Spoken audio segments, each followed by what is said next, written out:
안녕하세요. 저희가 받은 폴란드 관련 최신 뉴스 브리핑 자료들 이걸 좀 깊이 들여다보면서요.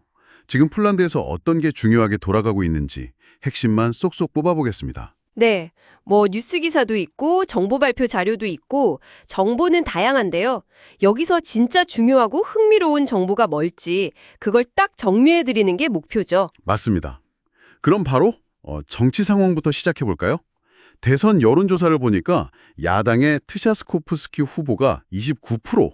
네, 그리고 여당 나브로츠키 후보가 25%고요. 일단은 트샤스코프스키 후보가 앞서긴 하는데 이게 결선 투표로 가면 또 완전 접전이라고 하네요. 오차범위 아니라서요. 그렇죠. 아직 뭐 결과를 알 수는 없는 거죠. 근데 사실 지지율 숫자 자체보다도 후보들 둘러싼 논란들이 더 큰 변수가 될 것 같아요. 어떤 논란들이죠? 트샤스코프스키 후보 쪽은 그 SNS 홍보 영상 있잖아요. 그거 관련해서 악샤 데모크라시아 같은 시민단체나 뭐 해외 계정이 연루됐다는 의혹이 있어요. 선거 자금 문제가 좀 불거지는 거죠. 선거 자금 문제는 진짜 민감한데 근데 여당 후보 쪽은 상황이 더 심각해 보이던데요? 네, 나브로츠키 후보는 과거에 그 노인 임차인한테 연 20% 엄청난 고리로 돈을 빌려주고 시형주택까지 취득했다는 사실이 드러났죠. 연 20%요? 와, 이건 뭐 도덕성 논란으로 바로 이어지겠는데요? 맞습니다. 이런 개인적인 문제는 정책이랑은 별개로 후보 자체에 대한 신뢰도에 그냥 직격탄이거든요. 특히 요즘처럼 다들 경제적으로 좀 힘들다 느낄 때는 더 크게 보일 수 있고요. 그러네요. 양쪽 다 뭔가 좀 악재가 터진 셈이라 진짜 표심이 어디로 갈지 안개 속이네요. 그렇죠. 그럼 이런 정치적 혼란 속에서 폴란드 경제는 좀 어떤가요? 자료 보니까 4월까지 재정 적자가 벌써 914억 조티라고요. 이게 연간 계획의 거의 32%에 육박하던데요. 네, 거의 3분의 1을 벌써 쓴 거죠. 재정 지출 속도가 상당히 빨라요. 이걸 좀 주의 깊게 봐야 합니다. 선거 앞두고 돈을 푸는 건지 아니면 다른 구조적인 문제가 있는 건지. 성장률은 어떤가요? 1분기 GDP 성장률은 3.2% 나왔어요. 전년 동기 대비해서요. 근데 이게 작년 하반기보다는 좀 둔화된 수치거든요. 성장세는 유지하는데 힘이 약간 빠진 느낌이군요. 그렇죠. 완만한 성장인데 동력이 좀 약해지는 신호일 수 있죠. 게다가 물가도 문제예요. 4월 물가 상승률이 4.3% 나왔는데 예상치가 4.2%였거든요. 예상치보다 높게 나왔네요. 특히 식품 물가가 계속 높다고 하니 사람들이 느끼는 체감 경기는 더 안 좋을 수 있겠어요. 맞습니다. 재정 적자는 늘어나고 성장 동력은 약해지고 물가는 여전히 높고 이 세 가지가 딱 맞물려서 현재 폴란드 경제가 여러 도전에 직면했다는 걸 보여주는 거죠.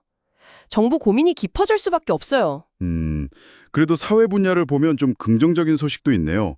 연립정부가 장애인 개인 보조지원법 이거 빨리 처리하겠다고 약속했다면서요. 네, 하원 의장이 연정 유지 조건으로 걸 만큼 중요하게 생각하는 법안이라고 하더라고요.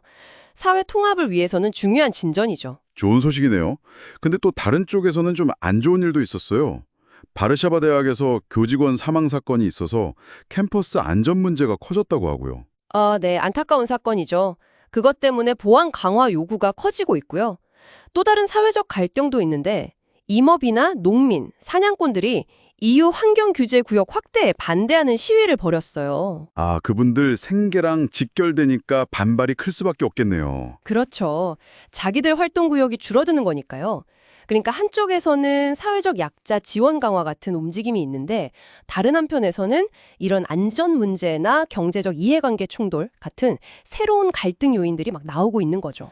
정부 입장에서는 이것저것 다 신경 써야 해서 참 복잡하겠어요. 네, 복지 확대 요구도 있고 안전도 강화해야 하고 또 EU 정책이랑 국내 상업 간 마찰도 해결해야 하고 여러 가지를 동시에 풀어야 하는 상황입니다. 이렇게 국내 문제가 산적해 있는데도 대외관계, 특히 한국과의 협력은 꾸준히 이어지는 것 같아요.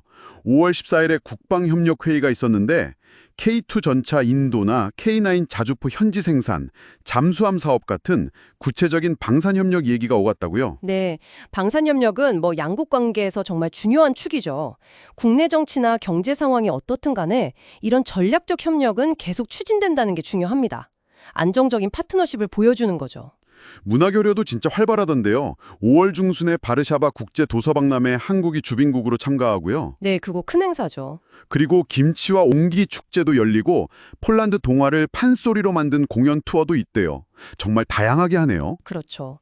이런 군사경제 협력뿐만 아니라 문화교류가 서로에 대한 이해도 높이고 친밀감도 쌓는 데 아주 중요한 역할을 하죠. 주변 정세 얘기도 잠깐 해야죠.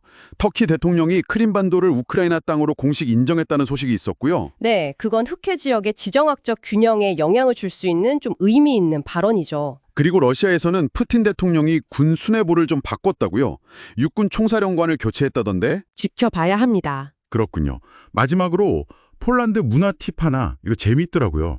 폴란드에는 생일 말고 이름의 날, 이미엔이니라는 걸 축하한대요. 아, 이름의 날이요? 네.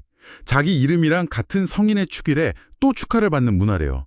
1년에 축하받을 날이 2번인 셈이죠. 허허, 그거 좋네요. 즐거운 문화적 특징인데요. 자, 그럼 오늘 살펴본 내용들 한번 정리해 볼까요? 폴란드는 지금 대선을 앞두고 정치적 긴장, 논란이 고조되고 있고 네, 경제적으로는 재정 부담 들고 성장세는 좀 둔화되는 어려움이 있고요. 사회적으로는 장애인 지원 같은 긍정적인 움직임도 있지만 캠퍼스 안전 문제나 환경 규제 갈등 같은 새로운 현안들도 계속 나오고 있죠. 그렇죠. 이런 복잡한 국내 상황 속에서도 한국과의 방산, 문화 교류는 계속 활발하게 이어지고 있고 우크라이나 전쟁 관련해서 주변국 움직임도 계속되고 있고요. 이 모든 게 막 얽혀서 현재 폴란드의 다층적인 모습을 만들고 있는 겁니다. 네, 오늘 저희가 집어드린 정보들이 지금 폴란드를 좀 입체적으로 이해하시는데 도움이 되셨기를 바랍니다. 마지막으로 이런 질문을 한번 던져보고 싶네요. 지금 폴란드 내부의 이런 정치적 불안정성이나 경제적 압박 같은 요인들이 앞으로 K2 전차 도입 같은 구체적인 방산 협력의 속도나 규모, 아니면 EU 환경정책 수용 같은 국제 협력의 방향성에 과연 어떤 영향을 미치게 될까요?